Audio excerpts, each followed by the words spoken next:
Hello guys, welcome back to Fab Classes. दोस्तों, आज के इस वीडियो लेक्चर में हम टेबुलेशन ऑफ डाटा के ऊपर इंपॉर्टेंट एमसीक्यूज़ को करने वाले हैं, जो कि आपकी प्रिपरेशन को बूस्ट ज़रूर करेंगे। तो बिना अपने टाइम को वेस्ट किए अपने वीडियो लेक्चर को शुरू करते हैं। तो बढ़ते हैं अपने पहले क्वेश्चन की ओर। The process of arranging data in rows and column is called. देखिए, डाटा को अरेंज करना रोज़ और कॉलम में वो क्या कहलाता है?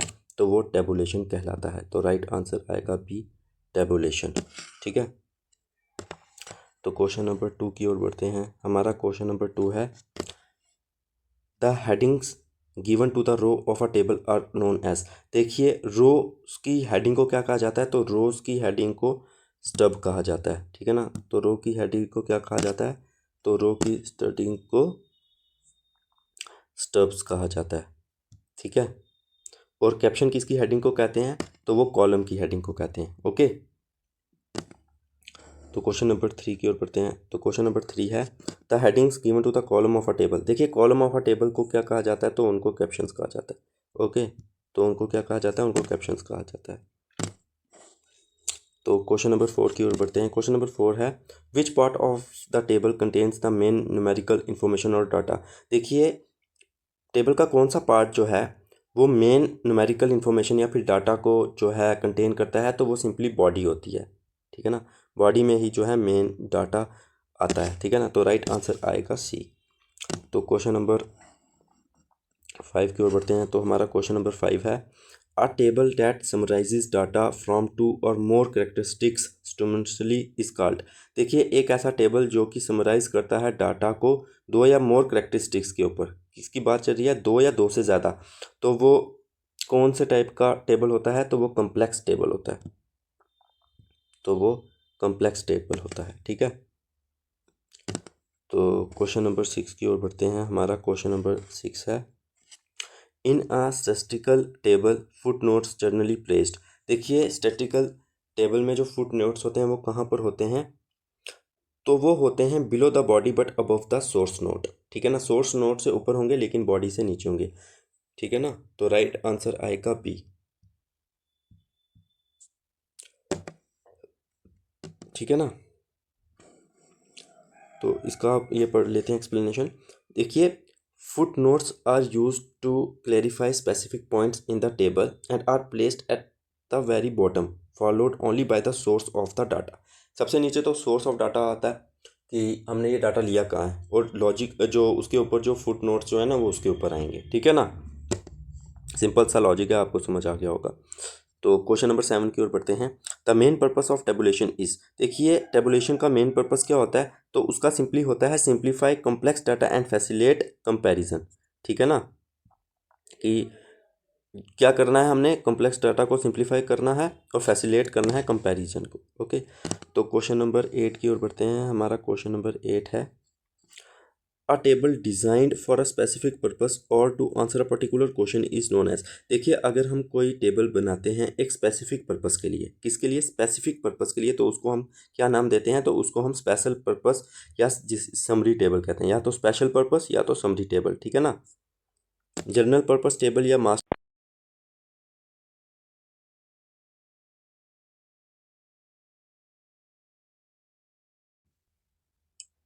तो क्वेश्चन नंबर 9 की ओर बढ़ते हैं। तो क्वेश्चन नंबर 9 है, प्रीफेक्टरी नोट्स या फिर जिनको हम सिंपली हेड नोट्स कहते हैं आर रिटन। देखिए, सबसे पहली बात है ना, तो इसमें आपको ये क्वेश्चन आ सकता है कि हेड नोट्स को दूसरा क्या कहा जाता है? तो प्रीफेक्टरी नोट्स भी कहा जाता है। ठीक है ना, क्या कहा जाता है? प्रीफेक्टरी नोट्स भी कहा जाता है। ठीक है ना, तो हेड नोट को ही प्रीफेक्टरी नोट कहा जाता है। और ये कहाँ पर लिखे जाते हैं? ये टाइटल के जस्ट नीचे लिखे जाते हैं। तो राइट आंसर आएगा बी, ये टाइटल के जस्ट नीचे लिखे जाते हैं। तो क्वेश्चन नंबर 10 की ओर बढ़ते हैं। हमारा क्वेश्चन नंबर 10 है, तो क्वेश्चन नंबर 10 क्या कहता है? A table representing three characteristics of a data set is known as. एक ऐसा टेबल जो कि रिप्रेजेंट कर रहा है three characteristics of a data set, तो उसको क्या कहते हैं? तो उसे ट्रिपल टेबल कहते हैं। उसको सिंपली क्या कहा जाता है? ट्रिपल टेबल कहा जाता है। ठीक है ना, तो राइट आंसर आएगा बी, टू वे हो गया अगर कोई दो करेक्टरिस्टिक्स कर रहा है, और मैनीफोल्ड हो गया जो मतलब बहुत ज़्यादा कर रहा है। ठीक है ना, तो मतलब मोर देन 3 आप सिंपली कह सकते हो, मैनीफोल्ड के लिए आप कह सकते हैं मोर देन 3। तो क्वेश्चन नंबर 11 है, which of the following is not a component of a standard statistical table. तो इनमें से क्या जो है कंपोनेंट नहीं है एक स्टैंडर्ड स्टैटिकल टेबल का? तो ग्राफ। देखिए टेबल नंबर भी होता है, टाइटल भी होता है, कैप्शन भी होता है, लेकिन जो ग्राफ है ना वो नहीं होता। तो राइट आंसर आएगा सी। तो क्वेश्चन नंबर 12 है, the source of a data in a table should be mentioned. देखिए जो सोर्स ऑफ द डाटा है कि हमने डाटा ये कहाँ से लिया है, इसमें जो हमने कंटेंट लिया है, जो डाटा लिया है हमने वो कहाँ से लिया है, वो कहाँ पर हमें शो करना चाहिए या फिर कब करना चाहिए। तो करते तो सबसे एंड में है, ठीक है ना, फुट नोट के भी नीचे। लेकिन कब करते हैं? जब हमने ना डाटा सेकेंडरी डाटा यूज़ कर रहे हैं, कहीं सोर्स से लिया है, तब यूज़ करते हैं, ठीक है ना। डाटा अगर सेकेंडरी हो तभी जो है मेन हमें सोर्स ऑफ डाटा जो है बताना पड़ता है। तो राइट आंसर आएगा बी। अगर प्राइमरी है तो हमें वो बताने की इतनी ज़रूरत नहीं है। तो क्वेश्चन नंबर 13 है हमारा। क्वेश्चन नंबर 13 है, in the tabulation of data manifold refers to. देखिए टेबुलेशन ऑफ डाटा में मैनीफोल्ड का क्या मतलब होता है? ये सिंपली होता है a table depicting multiple characteristics, यानी कि मोर देन 3। ऐसा टेबल जो कि मल्टीपल करेक्टरिस्टिक्स बता रहा है, जो कि मतलब 3 से ज़्यादा है। अगर 3 तक हैं, देखिए अगर 3 हैं तो ट्रिपल आएगा, ठीक है ना। अगर डबल हैं तो टू वे आएगा, ठीक है ना, ठीक है ना। बट अगर 3 से ज़्यादा हैं तो फिर हम कहेंगे उसको क्या है, वो मैनीफोल्ड है, ठीक है ना। ओके, वो मैनीफोल्ड टेबल है। और मैनीफोल्ड टेबल जो होते हैं ना ये कम्प्लेक्स होते हैं, और ये किस लिए यूज़ होते हैं? Detail cross classification of many variables, ठीक है ना। मतलब कि बहुत सारे वेरिएबल्स को हमें देखना होता है, चेक करना होता है, उनको क्रॉस क्लासिफिकेशन करना पड़ती है उनकी, तो इसलिए कम्प्लेक्स टेबल होते हैं। ओके, तो क्वेश्चन नंबर 14 है, the title of a table should always be. देखिए जो टाइटल है टेबल का वो कैसा होना चाहिए? देखिए वो brief, self explanatory and clearly worded होना चाहिए। मतलब कि एक तो वो ऐसा होना चाहिए कि देख के ही हमें पता चल सके कि ये टेबल किसके बारे में है, इसमें हमें क्या कंटेंट मिलने वाला है, ठीक है ना। क्वेश्चन नंबर 15 है, arrangement of data according to time is known as. देखिए अगर हम टाइम के अकॉर्डिंगली डाटा को अरेंज कर रहे हैं तो वो सिंपली होगा क्रोनोलॉजिकल, ठीक है ना। क्या होगा? क्रोनोलॉजिकल। तो राइट आंसर आएगा सी। तो क्वेश्चन नंबर 16 है, when data is tabulated based on geographical locations like state or city it is called। देखिए जब हम डाटा को टेबुलेट करेंगे जोग्राफिकल लोकेशंस के बेस्ड में तो वो क्या होगा? बस सिंपली होगा स्पेटिशियल, ठीक है ना। या जोग्राफिकल सिंपल दिया होगा वो तो आपको पता चल जाएगा, लेकिन ऐसे होगा वो स्पेशियल, ठीक है ना। स्पाशियल कह सकते हैं आप या स्पेशियल कह सकते हो, ठीक है ना, जैसे आप प्रोनाउंस करो, ठीक है ना, स्पेशल टेबुलेशन। क्वेश्चन नंबर 17 है, which of the following is true regarding stubs. Stubs क्या होते हैं? They are right hand columns tool. वो क्या, वो राइट हैंड कॉलम टूल होते हैं। देखिए पहली बात वो कॉलम्स तो नहीं होते, वो रोज होते हैं, ठीक है ना, stub. They are row heading on the left side of the table. तो क्या वो रो हेडिंग्स होती हैं जो कि left side of the table होती हैं? तो बिल्कुल, ठीक है ना, मैंने पहले ही आपको बताया था कि रो हेडिंग को स्टब कहते हैं और कॉलम हेडिंग को कैप्शन कहते हैं, ठीक है ना। तो ये रो हेडिंग होती हैं left side of the table. Okay, question number 18 है, the total column in a table usually placed. देखिए जो टोटल कॉलम होता है ना वो कहाँ पर होगा? तो वो होगा एट द एक्सट्रीम राइट, ठीक है ना। वो कहाँ होगा? At the extreme right. Okay, तो ये आपको पता होना चाहिए। क्वेश्चन नंबर स्टेटमेंट 1 क्या कहती है हमें? Tabulation is pre requested for diametric representation. जो टेबुलेशन है वो प्री रिक्वेस्टिक है डेमोक्रेटिक रिप्रेजेंटेशन के लिए। अगर हमें डायमेट्रिक रिप्रेजेंटेशन बनाने हैं, मतलब रिप्रेजेंटेशन बनानी है, तो उसके लिए टेबुलेशन जो है वो बहुत पहला नेसेसिटी स्टेप है।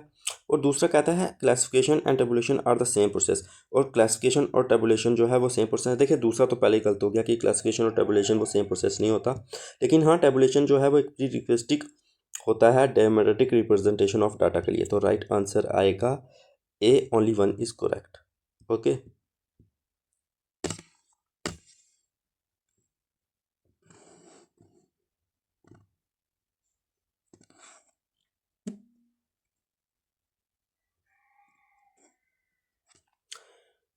If a cell in the table has no data available it should be marked with.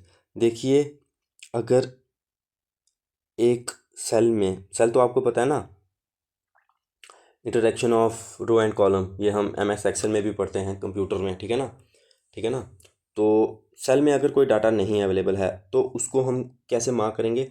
तो उसको हम सिंपली एन ए से या फिर एक सिंपल डैश से कर देंगे कि इसमें कोई डाटा नहीं है, तो राइट आंसर आएगा B.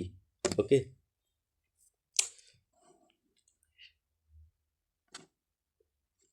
Reference table are typically, देखिए रेफरेंस टेबल क्या होते हैं? वो जनरल पर्पस टेबल होते हैं, ठीक है ना।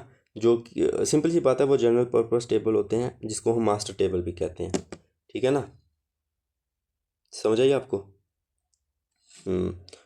और इसी रेफरेंस टेबल में से या मास्टर टेबल में से या फिर जनरल पर्पस टेबल में से कोई भी नाम ले लो, जो है हम अगर स्पेसिफिक कोई अपनी रिक्वेस्टिक या फिर अपने इंफॉर्मेशन लेते हैं ना, तो फिर उसको कहते हैं स्पेशल पर्पस या फिर समरी टेबल। ओके, तो ये भी याद रखना।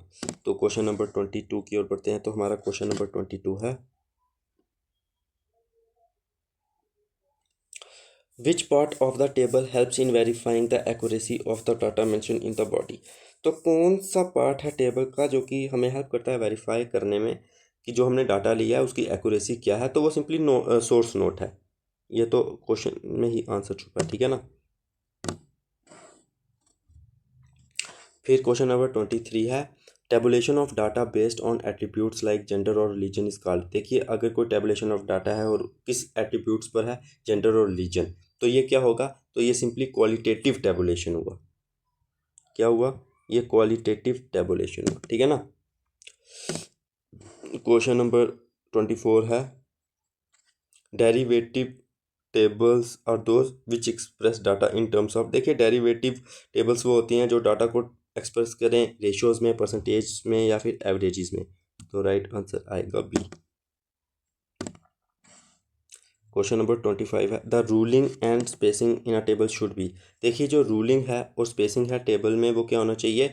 जो यूनिफॉर्म एंड एस्थेटिकली प्लीजिंग होनी चाहिए, ठीक है ना।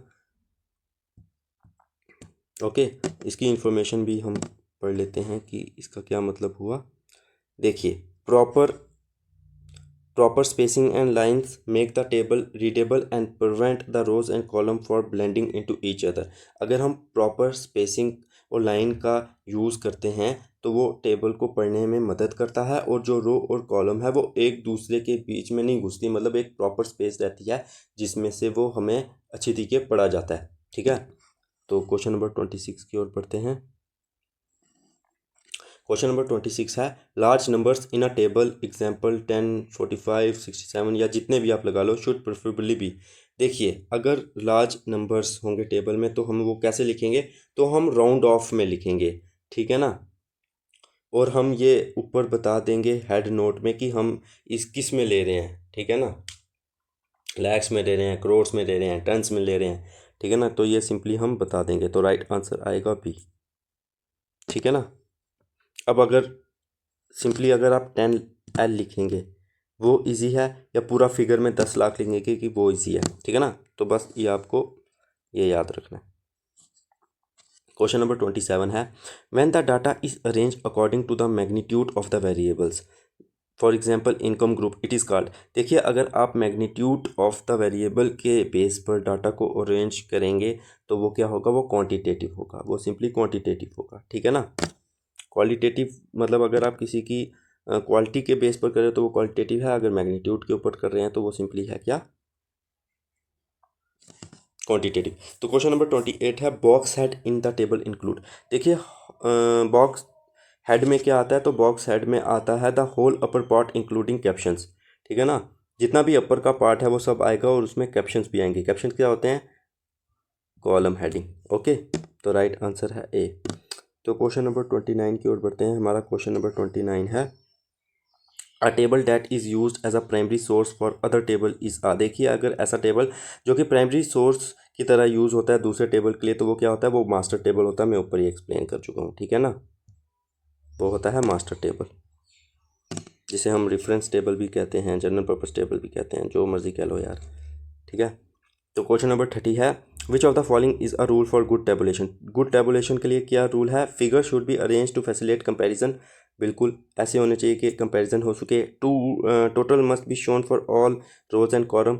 हर एक रो और कॉलम के लिए टोटल शो होना चाहिए। बिल्कुल। The table should not be too narrow not too wide. ना ही वो ज़्यादा छोटा होना चाहिए ना बड़ा होना चाहिए। बिल्कुल। तो राइट आंसर आएगा D, all of the above.